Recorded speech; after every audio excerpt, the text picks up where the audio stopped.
Hey guys, and welcome to Petrol, and welcome to this week's Midweek 180. Well, I'm working away again in Wales this week and filming this much later than I'd planned, hence it's already gone dark outside, so I've had to film it from in my room, and the lighting in here isn't great, I know, so apologies for that. But if you've not seen one of these before, this is my midweek update where I bring you my news, views, and information about upcoming reviews, all filmed in one take. I'm going to put 180 seconds in the bottom left-hand corner of your screen, and that's it, a very simple format. So, without further ado, let's get cracking with this week's Midweek 180, and I shall try to stick to 180 seconds. I shall start my timer. Okay, leader of the pack last week was the Noisy Man X. Congratulations, sir. Joined in the famous 5 by the Speed Machine 35, Mr. Moran 0077, VXR Bandit, and Run Smoke and Sauce. So whoever puts the first comment this week, you will be my leader of the pack next week. And the first 5 comments, you will be in my famous 5.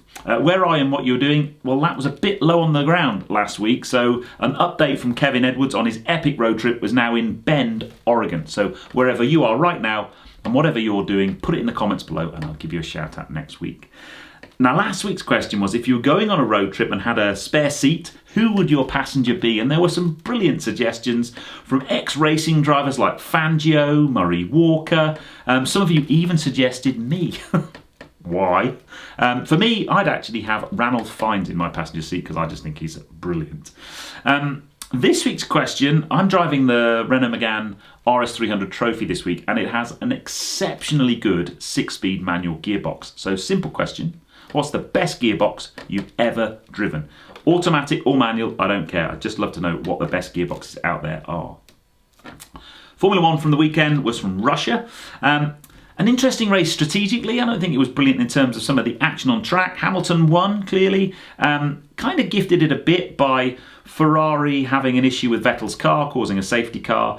I did feel a bit sorry for Leclerc, but it was quite interesting, the whole Leclerc-Vettel thing, what they'd agreed before the race, whether Vettel reneged on it, a bit kind of multi-21 in my view. But the big news in F1 this week was that McLaren have signed with Mercedes as their engine partner for 2021. And for me, that is super exciting. New car news this week had to be this. I'm an Audi fan, you know. The new RS3 and RS3 Sportback. The same 2.5 litre 5-cylinder engine as you find in the RS3, coupled to a 7-speed S-tronic box. I think the Sportback in that green colour, I think that looks like a baby Urus. Interesting car. It's going to be a good car. I'd love to know what you think of that kind of compact SUV format. A significant up in performance from the outgoing RSQ3, 395 brake compared with 335 in the old car, and 4.5 seconds to 60, which is 0.4 of a second faster than the old car.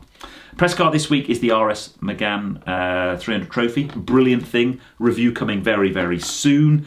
And on Friday of this week, I actually fly to Italy with a bath for a bath day, or a bath.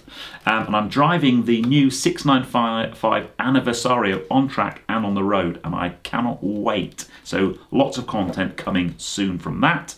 And then this Friday at 6, it's the video from my press car last week was the Peugeot 508 GT line. Really interesting car, beautiful thing to look at, and some really interesting stuff inside as well. And that, my dear peddlers, is that. Not bad from a time point of view. So the 508 was a really interesting car. That will be my video at 6. And I'm kind of hoping to get lots of stuff out of the Bath trip. And I will probably drop that on the channel as quickly as I can. If you've not checked out my video from Monday, by the way, I got to drive the new McLaren GT, courtesy of McLaren New Forest. That dropped on Monday. It's a one-take format. It seems to be a very popular format, so please check that out. This week I also did a podcast with Sam Moore's photography. I will put links on all my social media once that goes live, so keep an eye out for that. But that, I'm going to draw it to a close here, because you always say, it's not 180 seconds, it's longer than that. So I'm going to stop talking now. But I hope you enjoyed that. If you did so, please give me a thumbs up. Comments below are always welcome, and if you haven't subscribed to Petrol, then please do so for plenty more content to come. And I'll see you on the next film, which is this Friday at 6 for the Peugeot 508 GT line. Really good looking car, really interesting car. But on that note, I'm going to have a drink as I'm working away from home. I'm chilling and, Probably got to do a bit of editing and stuff, so cheers. I'll see you on the next film, guys. Take care. Drive safe.